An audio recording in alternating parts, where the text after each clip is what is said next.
ফটিকছড়ি উত্তরে অন্তর্ভুক্ত করা যাবে না। আমরা কখনো উত্তর ফটিকছড়ি যেতে চাই না। জনগণের মতামতকে প্রাধান্য দেওয়া হয়, এটাও দেওয়া হয় নাই। সর্বক্ষেত্রে জোর প্রতিবাদ করুন ইনশাআল্লাহ।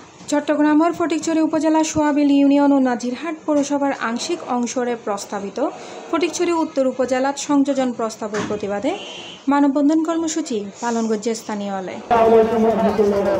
অক্টোবর 14 তারিখ মঙ্গলবার বিয়েলে চুরকাহাট বাজারের বৃহত্তর সোয়াবিল অধিকার সংরক্ষণ ফোরাম এই মানববন্ধন কর্মসূচিও অনুষ্ঠিত হয়। এতে সোয়াবিল ইউনিয়নের বিভিন্ন ওয়ার্ডের হাজার হাজার স্থানীয় বাসিন্দা, শিক্ষক শিক্ষার্থী, ধর্মীয় ও সামাজিক সংগঠন ব্যানারে অংশগ্রহণ করে।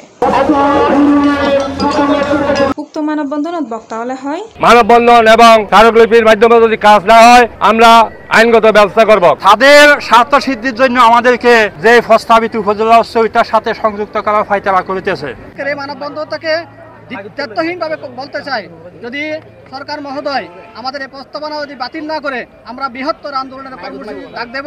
আমরা 5 কিলোমিটার দূরের বিবিরহাট বা ফটিকছড়ি থেকে না থেকে কেন আমরা 40 কিলোমিটার দূরে নারায়ণহাট হয়ে যাব। তারা অভিযোগ করে হয়, অর্থাৎ এক কথায় বলতে গেলে এটা বেআইনিভাবে আইন কানুন ফলো না করে এই প্রস্তাবিত ফটিকছড়ি উপজেলাতে সোয়াবিলকে অন্তর্ভুক্ত করা হয়েছে রাজনৈতিক স্বার্থে। তাহলে তাদের মতামতকে উপেক্ষা করে কিভাবে এরকম সিদ্ধান্ত নিতে পারে? মানববন্ধনত চট্টগ্রাম বিশ্ববিদ্যালয়ের প্রাণীবিদ্যা বিভাগের অধ্যাপক ও হালদা রিভার রিসার্চ সেন্টারের কোঅর্ডিনেটর অধ্যাপক ডক্টর মঞ্জুরুল কিবরিয়া হয়, আমাদের এই সোয়াবিলবাসীকে বিভিন্ন সময়ে এইভাবে প্রতারিত করা হয়েছে।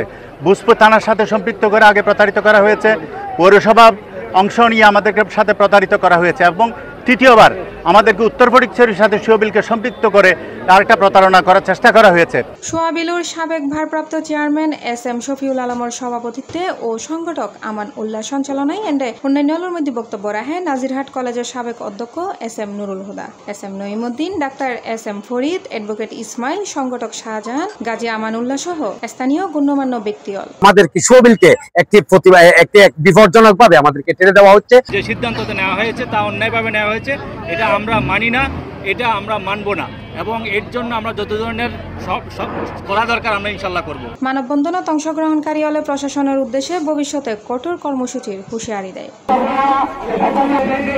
C+ TV Chittagong.